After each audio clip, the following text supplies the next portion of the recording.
Magnetic induction की हम theory की बात करते हैं, क्या क्या थ्योरी में हम पढ़ते हैं? देखो बच्चों, थ्योरी में सबसे पहले हम बात करते हैं मैग्नेटिक फ्लक्स की। मैग्नेटिक फ्लक्स की मतलब मान लो कोई एक लूप है, इससे मैग्नेटिक फील्ड पास हो रही है, तो इससे मैग्नेटिक फ्लक्स क्या होगा? बी ए कॉस थीटा। और अगर इसे वेक्टर फॉर्म में लिखें तो ये हो जाएगा बी डॉट ए। डॉट में अगर आप लिखो तो इस तरीके से लिख सकते हो, ठीक है। इसके बाद क्या होता है बच्चे, आमतौर पे जब कोई एक लूप मैग्नेटिक फील्ड में रखा हुआ है, आ जाओ बच्चे, आ जाओ आ जाओ, ठीक है, बैठ जाओ। तो कोई एक लूप अगर मैग्नेटिक फील्ड में रखा हुआ है तो वो ऐसी ओरिएंटेशन भी हो सकती है, ऐसे रखा हुआ हो, ठीक है, ऐसी ओरिएंटेशन में रखा हुआ हो, ठीक है, और हो सकता है वो ऐसी ओरिएंटेशन में रखा हुआ हो। किस ओरिएंटेशन में मैक्सिमम फ्लक्स पास होगा? इससे, इस ओरिएंटेशन में या इस ओरिएंटेशन में? ऊपर वाले में या नीचे वाले में? एरिया ज्यादा नहीं बच्चे, है सर्कुलर लूप, इसमें ऐसे रखा हुआ है, इसमें ऐसे रखा हुआ है। इसमें देखो बच्चे, एरिया वेक्टर जो होगा वो आउटवर्ड होगा इधर या इनवर्ड होगा। तो एरिया वेक्टर और मैग्नेटिक फील्ड में जो एंगल हो जाएगा वो 90 डिग्री हो जाएगा। तो फर्स्ट केस में, ये जो हमारा फर्स्ट केस है और ये सेकंड केस है, फर्स्ट केस में जो कॉस थीटा हो जाएगा वो हो जाएगा कॉस 90 और कॉस 90 क्या हो जाएगा? 0। तो फर्स्ट केस में जो फ्लक्स पास हो रहा है वो क्या होगा? 0 हो जाएगा। और सेकंड केस में ये लूप इस तरीके से रखा हुआ है, ऐसे रखा हुआ है, इस तरीके से रखा हुआ है, तो इस केस में जो एरिया वेक्टर होगा वो इधर होगा और मैग्नेटिक फील्ड भी इधर ही होगी। तो सेकंड केस में जो एंगल हो जाएगा वो cos 0 हो जाएगा, और cos 0 कितना होता है बच्चे बोलो? 1 हो जाता है। तो in second case the magnetic flux will be maximum which will be B A maximum, ठीक है। इसके बाद जब हम आगे पढ़ते हैं तो बच्चों डिफाइन करते हैं व्हाट इज इलेक्ट्रोमैग्नेटिक इंडक्शन। तो इलेक्ट्रोमैग्नेटिक इंडक्शन की डेफिनेशन आती है, पहले हम थ्योरी रिवाइज करा रहे हैं, फिर डेरिवेशन कराएंगे, फिर न्यूमेरिकल कराएंगे, तो जल्दी जल्दी सब करेंगे। इसके बाद हम आते हैं डेफिनेशन पे इलेक्ट्रोमैग्नेटिक इंडक्शन की। तो इलेक्ट्रोमैग्नेटिक इंडक्शन क्या होता है बच्चे, कोई डिफाइन कर सकता है? बता सकते हो? What is EMI? बोलो बोलो बोलो। Whenever there is a change in magnetic flux with loop associated with loop, there will be induction of EMF। Current ना बोल के EMF बोलेंगे, क्योंकि पहले EMF इंड्यूस होता है फिर करंट इंड्यूस होता है, और जरूरी नहीं है कि EMF हो तो करंट हो। करंट तो तब होगा जब लूप कंप्लीट हो, समझे या नहीं समझे? तो जब कभी किसी एक लूप से मैग्नेटिक फ्लक्स चेंज होता है, जब कभी किसी एक लूप से मैग्नेटिक फ्लक्स चेंज होता है, जब इस लूप से अगर मैग्नेटिक फ्लक्स चेंज होगा तो उससे EMF इंड्यूस्ड होगा। और जो EMF इंड्यूस्ड है, अगर आप इसकी वैल्यू निकालना चाहते हो तो फैराडेज की 2 लॉ होती हैं, फैराडेज फर्स्ट लॉ और Faraday's second law. Faraday first law ये बात करता है कि EMF इंड्यूस होता है, उसका सिर्फ डिस्क्रिप्शन इंफॉर्मेशन देता है, और फैराडे सेकंड लॉ उसको क्वांटिटी वाइज कैलकुलेट करने के लिए मदद करता है, ठीक है। तो देखो बच्चे, जैसे फैराडे की 2 लॉज होती हैं, फैराडे फर्स्ट लॉ और फैराडे सेकंड लॉ। तो ये जो इलेक्ट्रोमैग्नेटिक इंडक्शन का फिनोमेना है, मैंने आपको बताया था कि अब 10th क्लास में भी पढ़ के आ रहे हो, उसमें 10th क्लास में भी ये पढ़ते थे कि एक लूप है, अगर एक मैग्नेट को कॉइल के पास और दूर मूव कर रहे हो, ये मोशन कर रहे हो, तो अगर मान लो ये मैंने LED बल्ब लगा रखा है तो ये बल्ब क्या होगा? जलने लग जाएगा, क्योंकि इस लूप से जो फील्ड है, मैग्नेटिक फील्ड है, वो क्या हो रही है? चेंज हो रही है।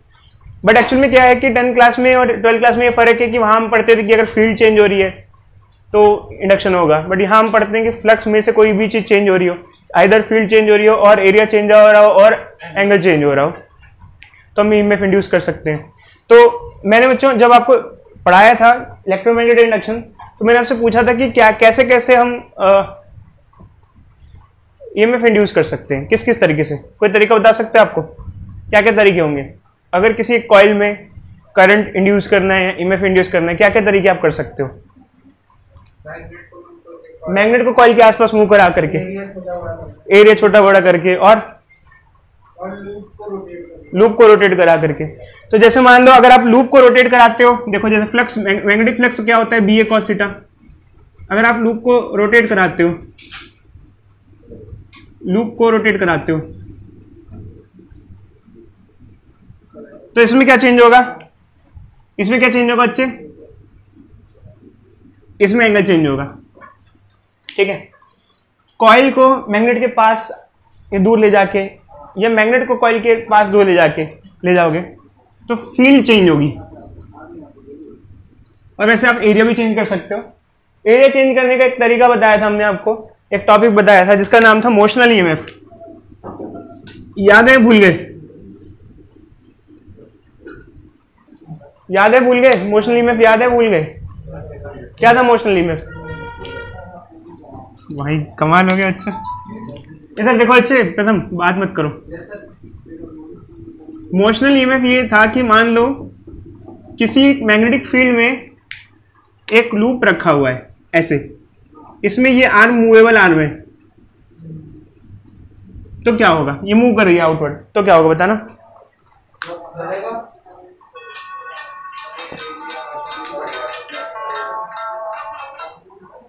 क्या होगा? एरिया बढ़ेगा तो फिर क्या होगा? नहीं वैसे वैसे वैसे बेसिकली बताओ क्या होगा। अगर एरिया चेंज होगा तो क्या होगा? फ्लक्स चेंज होगा। फ्लक्स चेंज होगा तो क्या होगा? ईएमएफ इंड्यूस्ड होगा। ये होगा ईएमएफ इंड्यूस्ड होगा तो क्या होगा?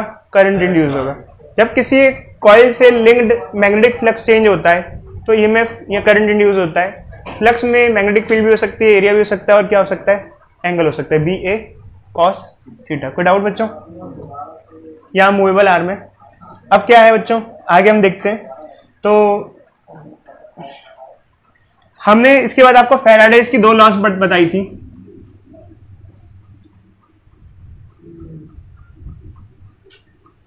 क्या क्या होती है बच्चे बताओ? फैराडे की 2 लॉ कौन कौन सी होती हैं?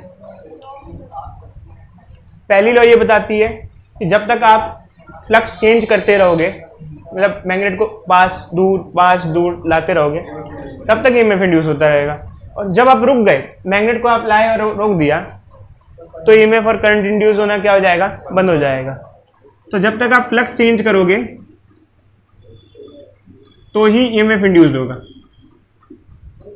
और जब आपने बंद कर दिया तो खत्म। और सेकंड लॉ ये बताता है कि ईएमएफ इंड्यूस जो होता है उसका फॉर्मूला ये होता है N/dt। N क्या होता है? जो कॉइल है उसके नंबर ऑफ टर्न्स। कोई डाउट बच्चों? बोलो। नेगेटिव साइन लेंज लॉ की वजह से आता है, हमने बताया था आपको, क्योंकि अभी हम बताएंगे लेंज लॉ एक लॉ होती है। इस लूप क्या, इधर देखो, लेंज लॉ ये बताता है कि जब हम लोग इस लूप से फ्लक्स को चेंज करेंगे तो इसमें जो ईएमएफ और करंट इंड्यूस्ड होगा उसकी डायरेक्शन कुछ इस तरीके से होगी जो चेंज को अपोज करे। हाल फिलहाल यही बता रहा हूँ बच्चों, क्योंकि पहले मैंने आपको डिटेल बताई थी और कुछ क्वेश्चंस भी कराए थे, बट फिलहाल ना उसको करने का कोई वर्थ नहीं है, क्योंकि इतना ज़्यादा मार्क्स कैरी नहीं करता है लेंज लॉ। रही बात ये कि लेंज लॉ का एक प्रूफ होता है, एक प्रूफ भी है जो कि हमने आपको बताया था कि लेंज लॉ का एक प्रूफ होता है। उसमें क्या था मैं बताता हूँ आप लोगों को। मैंने आपको ये बताया था कि अगर आप एक, हमारे पास लूप है, इधर देखो बच्चे, एक लूप है, ये मैग्नेट है, और इधर नॉर्थ पोल को पास लाओगे तो इधर क्या प्रोड्यूस होगा? नॉर्थ पोल, क्योंकि इसको क्या करता है, वो अपोज करता है। अगर हमें लेंज लॉ का प्रूफ देना है तो हम इसका उल्टा मान लेते हैं। मान लो कि ये हमारा मैग्नेट है और हम यहाँ नॉर्थ पोल ला रहे हैं। इस कॉइल में कुछ ऐसे करंट इंड्यूस्ड हुआ कि यहाँ साउथ पोल प्रोड्यूस हो गया। साउथ पोल क्यों प्रोड्यूस हुआ?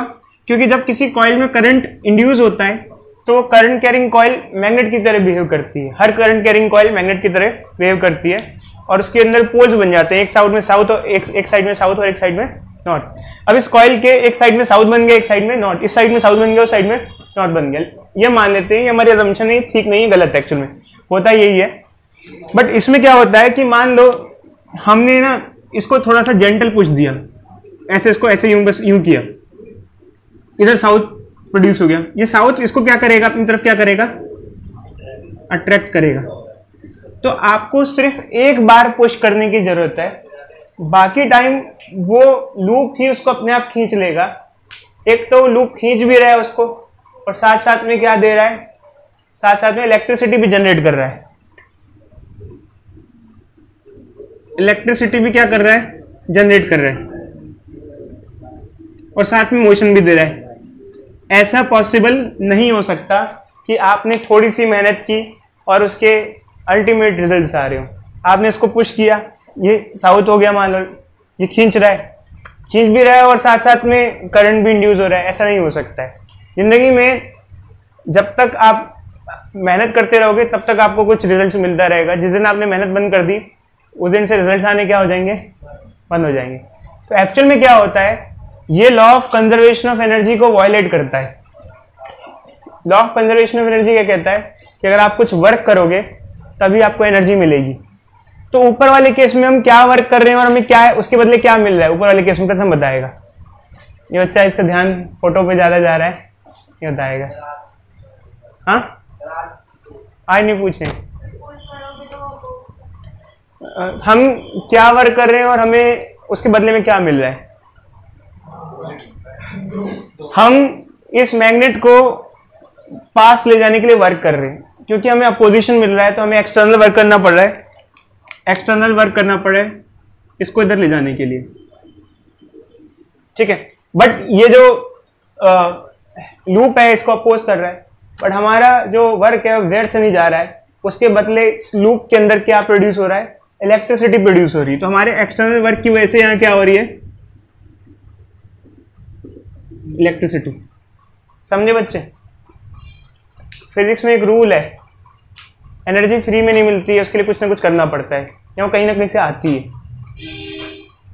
चाहे वो कहीं से भी कन्वर्ट करके किसी में भी आए, बट अपने आप नहीं मिलेगी। समझे बच्चे या नहीं समझे।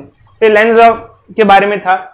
उसके बाद जब हम आगे बढ़ते हैं तो बच्चों हम मोशनल ईएमएफ पे आते हैं। हमने आपको मोशनल ईएमएफ पढ़ाया था। मोशनल ईएमएफ मैंने यहाँ पे डिस्कस किया है, आपको बताया है क्या होता है। बच्चों बता देते हैं एक बार, थोड़ा सा बताओ भाई क्या था।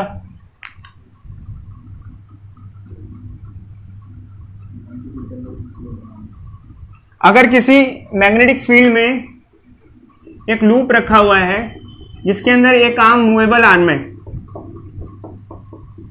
If we have a magnetic field in which a loop is placed and one of the arm is movable arm, ये आर्म मूवेबल है, तो इस आर्म के मोशन की वजह से इस लूप का एरिया चेंज होगा, और लूप का एरिया चेंज होगा तो लूप से जो फ्लक्स पास हो रहा है वो चेंज होगा। और अगर मैग्नेटिक फ्लक्स चेंज होगा, एरिया चेंज होगा तो क्या होगा, फ्लक्स चेंज होगा। और जब कभी मैग्नेटिक फ्लक्स चेंज होता है तो क्या होता है, ईएमएफ इंड्यूस होगा। क्योंकि ये सर्किट कंप्लीट है, क्योंकि ये सर्किट कंप्लीट है, मतलब ब्रेक नहीं है, तो ईएमएफ इंड्यूस होने के बाद करंट इंड्यूस्ड होगा। ठीक है बच्चों, जो हमने आपको ये बताया था तो हमने इसकी एक डेरिवेशन कराई थी। तो हमने उस टाइम आपको ये बताया था कि ईएमएफ इंड्यूस्ड इसमें आता है बी एल वी। बी क्या होता है, एल क्या होता है, वी क्या होता है। बी इस रीजन में जो मैग्नेटिक फील्ड है उसे कहते हैं एल। एल जो है ये लेंथ ऑफ मूवेबल आर्म है,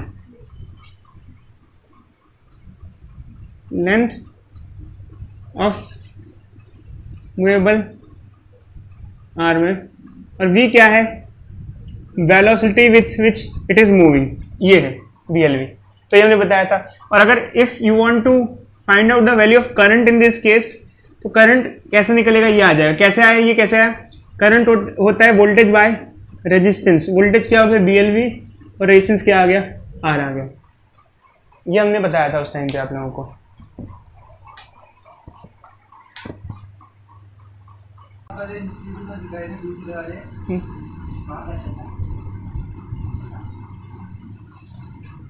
अभी पढ़ाना चालू नहीं है, नेक्स्ट सेशन से पढ़ाएंगे।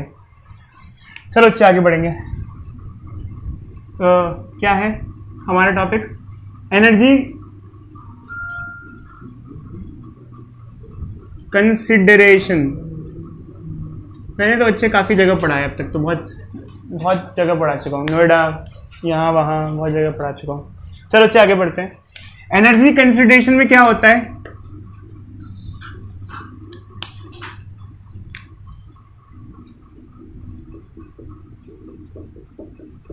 ये हमारा मोशनल ईएमएफ वाला केस है। देखो बच्चे से ध्यान से देखो, इधर इधर ध्यान से देखो, ये मोशनल ईएमएफ वाला केस है। इसके अंदर हमने आपको बताया था कि जैसे मान लो ये बाहर की तरफ मूव कर रहा है तो इसमें ईएमएफ इंड्यूस्ड होगा BLV और करंट होगा BLV बाय R। तो इसमें एनर्जी कंसिडरेशन में क्या मतलब, इसका मतलब क्या होता है, एक्चुअल में क्या होता है कि जब इस लूप में करंट फ्लो करने लग जाता है, कोई ऐसा बच्चा बताएगा लेंज लॉ के हिसाब से कि इस लूप में किस डायरेक्शन में करंट इंड्यूस्ड होगा? पक्का सोचो। तीर वाला मैंने सिखाया था ना तरीका, आप लोगों को याद है? तीर बाहर आ रहे हैं, तीर अंदर आ रहे हैं। देखो देखो, अगर ये लूप का एरिया बढ़ेगा तो अंदर जाने वाले तीर बढ़ रहे हैं, मतलब इनसाइड फील्ड क्या हो रही है। तो इस लूप में कुछ ऐसा करंट प्रोड्यूस होगा कि वो इसको कैंसिल करने के लिए अंदर से बाहर की तरफ छोड़े, मतलब यहां से तीर जा रहे हैं तो ये वाले तीर बढ़े, तो इस तरीके से बाहर की तरफ।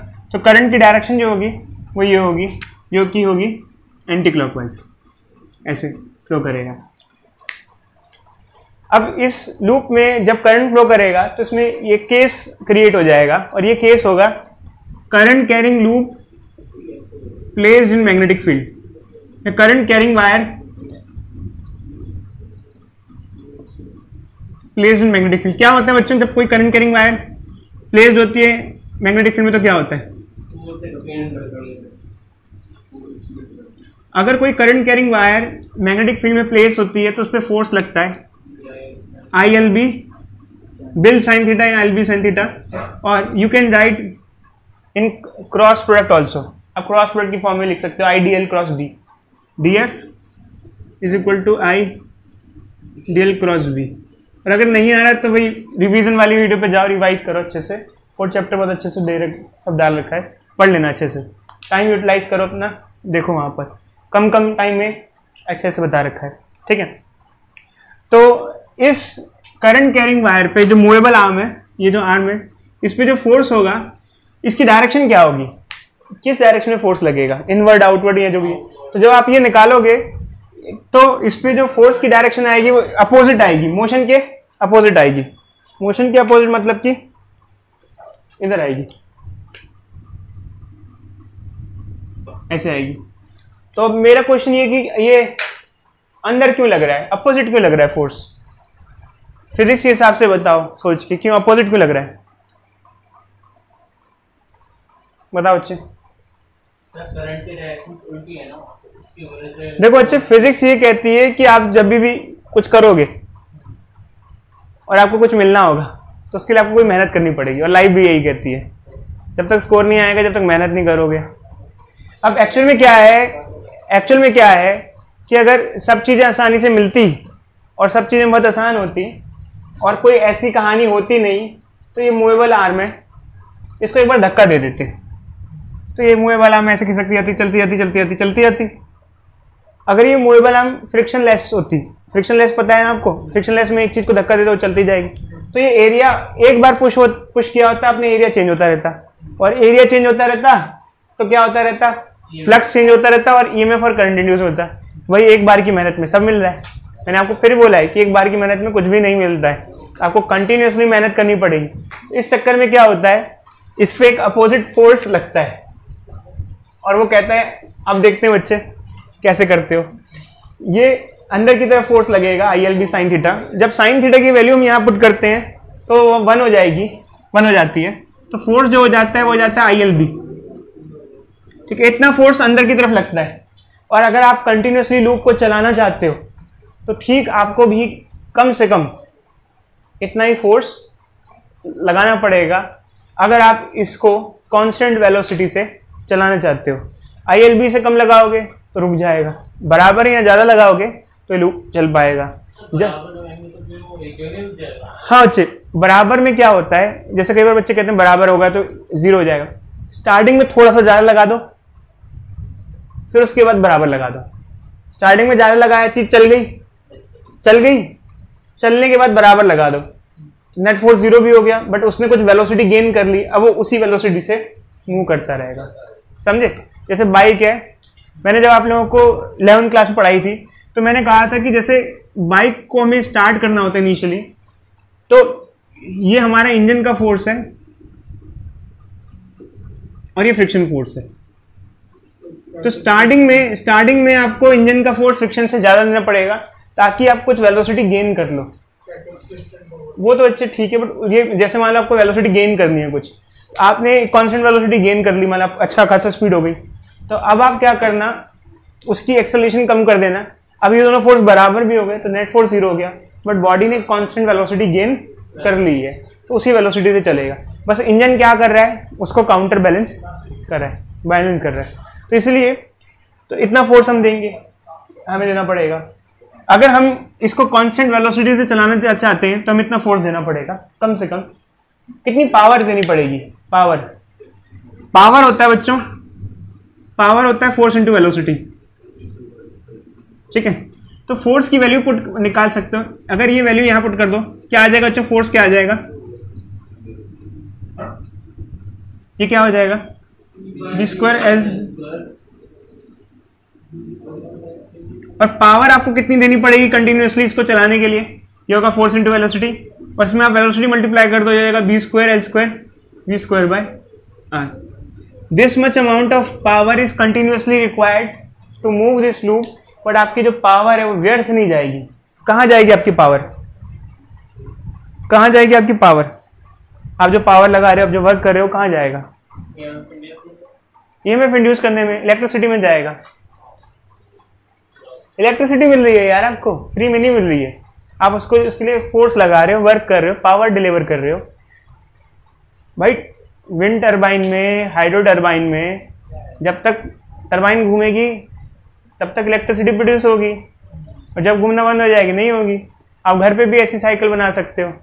कई लोग जैसे होते हैं, उन्होंने घर पे पतला होने के लिए साइकिल रखी होती है, चलाने वाली साइकिल, पतला होने वाली के लिए वही जो एक ही जगह खड़ी रहती है। अब उसमें इलेक्ट्रिसिटी जनरेटर लगा सकते हो, इलेक्ट्रिसिटी जनरेट कर सकते हो उससे, और जब तक आप पैडल मारोगे तब तक इलेक्ट्रिसिटी जनरेट होगी, उसके बाद नहीं होगी। जब तक आप वर्क करते रहोगे तब तक होगा, उसके बाद इलेक्ट्रिक नहीं होगा। समझे या नहीं समझे? तो ये है जो पार्ट है जो हमने बताया, इसे कहते हैं एनर्जी कंसिडरेशंस। ठीक है बच्चे, आगे बढ़े। नोट्स मैंने प्रिंट कर दिए 2 चैप्टर के, ले लेना, आपको दे देंगे अच्छी बात। बाकी अच्छे पेज खत्म हो गए थे मेरे पास, मैं और पेज लाके और प्रिंट कर दूंगा। आज लाना भूल गया मैं, नोट्स निकाल के रखे थे मैंने। ठीक है, कल रात को 1 बजे तक बैठ के किए थे बच्चे। आगे बढ़े।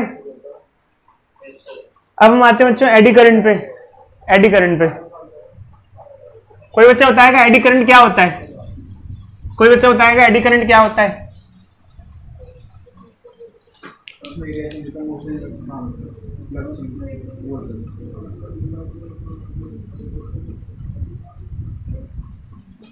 इधर देखो बच्चे, जब किसी लूप से फ्लक्स चेंज होता है, ये लूप है, अगर इससे मैग्नेटिक फ्लक्स चेंज हो रहा है, जब कभी किसी लूप से मैग्नेटिक फ्लक्स चेंज होता है तो इसमें ईएमएफ इंड्यूस होता है, उसमें करंट इंड्यूस होता है, वो करंट उस लूप में फ्लो करता है ऐसे। बट अगर हमारे पास लूप ना हो के शीट हो, लूप ना हो के क्या हो, शीट या सिलेंडर, जैसे ये सेम सिचुएशन है, इसमें मैग्नेट को आगे पीछे मूव करा रही है, बट ये लूप है। अब इसके अंदर हमारे पास सेकंड केस में ये लूप नहीं है, इसकी जगह क्या है, शीट है। We have sheet instead of loop. तो इसमें भी करंट फ्लो करता है, बट फर्क ये है कि इसमें करंट को कोई डेफिनेट पाथ नहीं मिलता फ्लो करने के लिए। लूप में तो एक पर्टिकुलर पाथ में फ्लो करेगा, शीट में वो अंदर रैंडमली फ्लो करता है ऐसे ऐसे गोल गोल, और ऐसे करंट को हम कहते हैं एडी करंट। ये किसी बल्ब जलाने वगैरह के काम नहीं आ सकता है। कोई बच्चा बताएगा ऐसा क्यों, ये बल्ब जलाने के काम क्यों नहीं आ सकता है? क्योंकि बल्ब जलाने के लिए आपको current, electron proper definite direction में उसका फ्लो चाहिए होता है, डेफिनेट डायरेक्शन में, और इसमें तो रेंडमली चार्जेस का फ्लो होता है। बट इसके कुछ फायदे भी हैं और इसके कुछ नुकसान भी है। कहीं कहीं ये हमारे लिए यूजफुल होता है, कहीं कहीं ये अननेसेसरी है। कहीं कहीं हम ज़बरदस्ती एडी करंट इंड्यूस कराते हैं, कहीं कहीं हम चाहते हैं ये इंड्यूस ना हो। तो बच्चों एक्चुअल में क्या होता है कि सबसे पहले इसकी प्रॉपर्टी क्या होती है। जब एडी करंट प्रोड्यूस हो रहा है तो एनर्जी कहीं गई कहाँ? ओम बताओ बच्चे, ये एडी करंट प्रोड्यूस हो रहा है तो एनर्जी कहाँ गई? जो हमने फ्लक्स चेंज किया, जो हमने मेहनत की, हमने मैग्नेट को आगे पीछे मूव किया, वो एनर्जी हीट में कन्वर्ट हो जाती है। उससे जब आप इसे आगे पीछे मूव करोगे, यहाँ तो बल्ब लगा दो, वो बल्ब ग्लो करने लग जाएगा। आपने जो वर्क किया वो कन्वर्ट हो गया। ये तो लूप में क्या हुआ कि लूप अगर होगा तो बल्ब जलेगा। तो आपने जो वर्क किया उसकी जो एनर्जी थी वो इलेक्ट्रिसिटी में चली गई। जहाँ आपकी एनर्जी यूटिलाइज नहीं हो सकती किसी बल्ब को चलाने के लिए, यहाँ वो एनर्जी है वो हीट में कन्वर्ट हो जाएगी। जो एनर्जी थी वो हीट में कन्वर्ट हो जाएगी। उसके कुछ फ़ायदे भी हैं और कुछ नुकसान भी हैं। एडी करंट के दो इफेक्ट्स होते हैं, एक हीटिंग और एक डैम्पिंग। Heating and damping. अब हीटिंग कैसे होता है, डैम्पिंग कैसे होता है तो बताते हैं। देखो बच्चे, जैसे इस मैग्नेट को शीट के पास दूर मूव करो और करके देखना, आपके पास घर पे कोई शीट हो, मैग्नेट को पास और दूर मूव करना, कुछ देर में वो शीट गर्म हो जाएगी। कुछ देर में वो शीट क्या हो जाएगी? गर्म हो जाएगी। बट अगर आपका मैग्नेट पावरफुल है सफिशिएंटली तो ये ऐसा होगा, वरना नहीं हो पाएगा।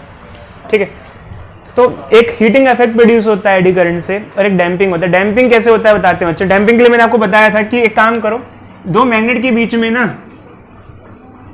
एक शीट को सस्पेंड कर दो ऐसे, और ये शीट ना ऐसे ऐसे अंदर इसके बीच में जाएगी और बाहर निकलेगी, ऑसिलेट करेगी। क्या करेगी? ऑसिलेशन, ऐसे अंदर बाहर। तो क्या होगा बच्चे, जब if this sheet will oscillate what will happen? जब ये बाहर आएगी तो फ्लक्स घटेगा, फिर अंदर जाएगी, फ्लक्स चेंज होगा, फ्लक्स चेंज होगा, ईएमएफ इंड्यूस होगा, एडी करंट प्रोड्यूस होंगे। और अगर ये शीट को ऑसिलेट कराया था बिना मैग्नेट के तो ये थोड़े लंबे टाइम तक ऑसिलेट करती, बट मैग्नेट की वजह से ये जल्दी से रुक जाएगी। मतलब क्या हो जाएगी? डैम्प हो जाएगी। क्या हो जाएगी? डैम्प। जब मैंने आपको डैम्पिंग का मतलब बताया था तो मैंने आपको ऑसिलेशन बताया था। अगर कोई पेंडुलम की हम बात करते हैं, अगर पेंडुलम की एनर्जी कभी भी इन्वायरमेंट में डिसिपेट ना हो तो पेंडुलम इनफाइनाइट ईयर्स तक ऑसिलेट करता रहेगा। बट अगर पेंडुलम की एनर्जी चली जाए बाहर, जो कि होता है आमतौर पे, जब पेंडुलम ऑसिलेट होता है तो क्या होता है, उसकी एनर्जी क्या होती है? डिसिपेट हो जाती है। तो धीरे धीरे पेंडुलम क्या हो जाता है? रुक जाता है। ऐसे फिनोमेना को हम क्या कहते हैं? डैम्पिंग। जब किसी सिस्टम की एनर्जी बाहर चली जाती है उसे डैम्पिंग कहा जाता है। तो यहाँ पर ये ऑसिलेट करेगा, ये डैम्प हो जाएगा। इसके दो यूजेस, दो प्रॉपर्टीज हैं, उसकी बेसिस पे इसके यूजेस हैं। तो क्या क्या यूजेस है बच्चों? मैंने बताया था कि 3-4 यूजेस हैं, याद कर लेना थोड़ा सा। जिसमें से एक था इलेक्ट्रोमैग्नेटिक ब्रेकिंग और magnetic damping in galvanometer, induction furnace and electric power meters, ये मैंने बताया था। जिसमें से मैंने आपको इंडक्शन फर्नेस के बारे में थोड़ा सा डिटेल में बताया था।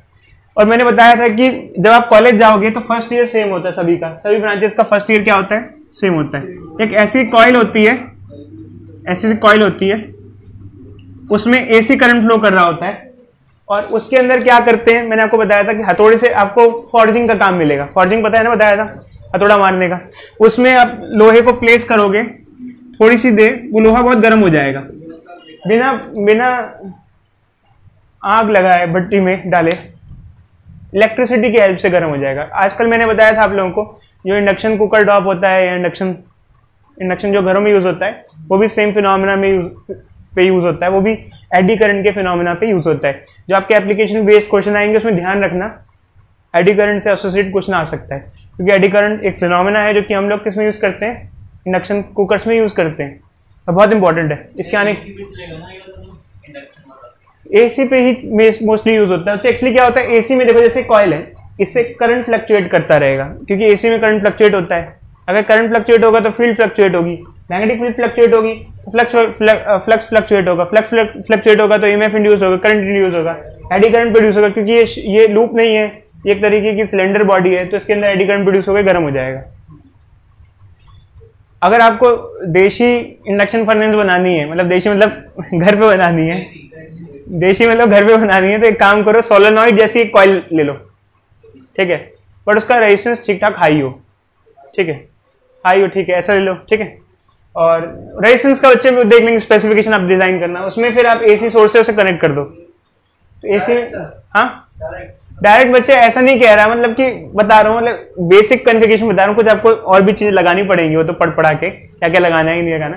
फिर उसमें एसी करंट फ्लक्चुएटिंग होगा, उसके अंदर कुछ रखोगे तो गर्म हो जाएगा, बाहर निकाल सकते फिर ऐसे मत बना लेना, कुछ भी पता चलने लगा दिया फिर सारे बाल आपके खड़े हो गए और बाद में अगली क्लास में पहुंच गए किस तरह ऐसा हो गया मेरे साथ। हाँ अच्छा बोलो। नहीं बच्चे वो पढ़ लेना, नेट पे पढ़ लेना, बता रहा हूँ घर पे कैसे बनाए इंडक्शन फर्नेस, ऐसा ऐसे मत बनाए ना, मतलब बेसिक। डीसी में कैसे कर पाओगे बच्चे, डीसी में करंट फ्लक्चुएट नहीं करेगा तो फ्लक्स चेंज नहीं होगा, कैसे करोगे डीसी में। अच्छा वैसा हीटिंग, वो एक देखो हीटिंग, अगर आप किसी चीज को करना चाहते हो तो एक होता है जूल्स लॉ ऑफ हीटिंग वाला हीटिंग और एक होता है इंडक्शन वाला हीटिंग। अगर आप हीटर जिसपे हाथ तापते हैं उस पे खाना बनाते हो तो जूल्स लॉ वाले हीटिंग वाले पे खाना बना रहे हो, और इंडक्शन वाले पे खाना बना रहे हो तो इस फिनोमेना पे, एडी करंट वाले फिनोमेना पे बना रहे हो। तो ये मैंने बताया था आप लोगों को उस टाइम पर एडी करंट के बारे में। फिर ये भी बताया था कई जगह एडी करंट डिजायरेबल होता है, कई बार अनडिजायरेबल होता है। अगर एडी करंट अनडिजायरेबल है तो किन दो मेथड से एडी करंट को रिड्यूस किया जाता है बताओ। बाय लैमिनेशन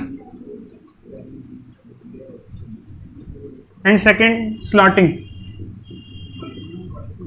दो मेथड है टू रिड्यूस एडी करंट। इन दो मेथड से आप एडी करंट को रिड्यूस कर सकते हो। क्या होता है लैमिनेशन, क्या होता है स्लॉटिंग। स्लॉटिंग क्या होता है बताओ। स्लॉटिंग क्या होता है, एक आपकी एक बड़ी सी ऐसी ये है, मान लो प्लेट है और आपको जबरदस्ती यूज करनी ही है, तो अगर हो पॉसिबल हो तो ऐसे स्लॉट्स बना दो इसके अंदर। उससे क्या होगा, कौन की तरह, उससे क्या होगा फायदा बच्चे बताओ। उससे ये होगा कि एडीज बड़े बड़े नहीं हो पाएंगे, छोटे एडीज, एरिया कम हो जाएगा इफेक्टिव, तो छोटे एडीज छोटे बनेंगे। जैसे मैंने आपको बताया था उस टाइम पढ़ाया था, तो मैंने कहा था कि जो बड़े बड़े तूफान आते हैं, हरिकेन जो साइक्लोन्स वगैरह होते हैं, समुद्र में आते हैं, नदी में नहीं आते हैं, क्योंकि नदी का एरिया कम होता है।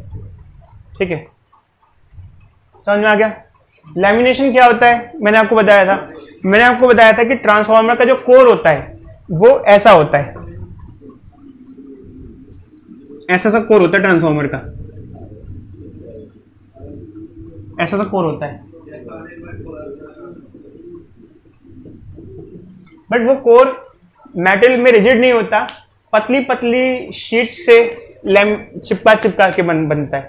जैसे मान लो अगर आप किसी क्यूब चाहते हो, क्यूब मत लो, शीट चिपका दो, वो अपने आप क्या बन जाएगा, क्यूब चिपका देंगे बच्चे। बट एक्चुअली क्या है, वो नॉन यूनिफॉर्म हो जाता है ना।